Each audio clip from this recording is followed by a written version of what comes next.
Hello friends, आज के इस वीडियो में मैं आपको ये बताने जा रहा हूँ कि कैसे आप अपने Redmi 12 एंड्रॉयड मोबाइल फ़ोन में आप अपने फ़ोन से कॉल करते समय अगर आवाज़ नहीं आती है, तो इस प्रॉब्लम को आप सॉल्व कैसे कर सकते हैं। आज के इस वीडियो में मैं आपको डिटेल में जानकारी देने वाला हूँ, तो चलिए यहाँ पे वीडियो को हम स्टार्ट कर लेते हैं। देखिए दोस्तों, कई बार ऐसा होता है ना कि कॉल के समय जो है आवाज़ नहीं आती है, तो इसकी सॉल्यूशन के लिए करना क्या है। देखिए, सबसे पहले आपको अपने मोबाइल फ़ोन को रिबूट करना है। इसके लिए फ़ोन के साइड वाला पावर बटन आपको उँगली से दबा के रखना है। आपका एक ये पेज आएगा, इसमें आपको बीच वाला बटन जो है ना नीचे रिबूट की तरफ सरका देना है। इससे आपका फ़ोन जो है ऑटोमेटिक स्विच ऑफ हो जाएगा, फिर इसके थोड़ी देर बाद ऑटोमेटिक स्विच ऑन हो जाएगा। रिबूट करने से ये होता है, हमारे फ़ोन के एंड्रॉइड सिस्टम में अगर कोई प्रॉब्लम आती है तो वो सॉल्व हो जाती है, ठीक है?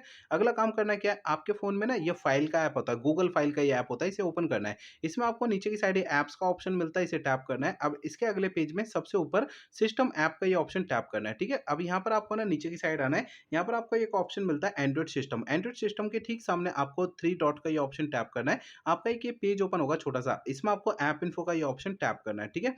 अब आपका एंड्रॉइड सिस्टम का ऐप इन्फो का पेज आता है, इसमें आपको ना स्टोरेज का ऑप्शन टैप करना है। इसके अंदर आपको नीचे क्लियर कैच का ये ऑप्शन टैप करना है, तो आपका ये पेज आएगा क्लियर कैच का, इसे ओके कर देना है। तो आपका ये कैच के सामने वाला डेटा 0 हो जाएगा, ठीक है? अब देखिए, अगला काम करना क्या है, आपको जो अपने मोबाइल फ़ोन का सॉफ्टवेयर आपको चेक करना है कि वो अपडेट है या नहीं है। इसके लिए पहले फ़ोन का इंटरनेट आपको चालू रखना है। इसके बाद फ़ोन का सेटिंग पेज ओपन करना है। सेटिंग पेज में सबसे ऊपर ये सर्च सेटिंग पे टैप करना है। यहाँ पे सबसे ऊपर सर्च बार में सिक्योरिटी अपडेट आपको लिखना है, ठीक है? आपको नीचे ना सिक्योरिटी अपडेट का ये ऑप्शन शो हो जाएगा, इसे टैप करना है। आपका फ़ोन आपको डायरेक्टली इस सेटिंग में लेकर आ जाएगा। सिक्योरिटी अपडेट का ये ऑप्शन टैप करेंगे तो आपको इस वाले पेज पे अगर कोई भी अपडेट का बटन या डाउनलोड, इंस्टॉल यहाँ पे लिखा हुआ अगर दिखाई देता है, तो उसे आपको टैप करके अपने फ़ोन का सॉफ्टवेयर अपडेट कर लेना है, ठीक है? अब देखिए, अगला काम करना क्या है, मोबाइल फ़ोन को ना रीसेट करना है। देखिए दोस्तों, यहाँ पे मोबाइल फ़ोन को रीसेट आपको तब करना है जब मेरे बताए हुए पिछले प्रोसेस कोई भी काम नहीं करते हैं ना, तब आपको फ़ोन को रीसेट करना है, अदरवाइज़ नहीं करना है, ठीक है? फ़ोन को रीसेट करने के लिए फ़ोन का आप सेटिंग पेज ओपन कर लीजिए। सेटिंग पेज में सबसे ऊपर ये सर्च सेटिंग पे टैप करना है। यहाँ पे सबसे ऊपर सर्च बार में आपको रीसेट लिखना है, ठीक है?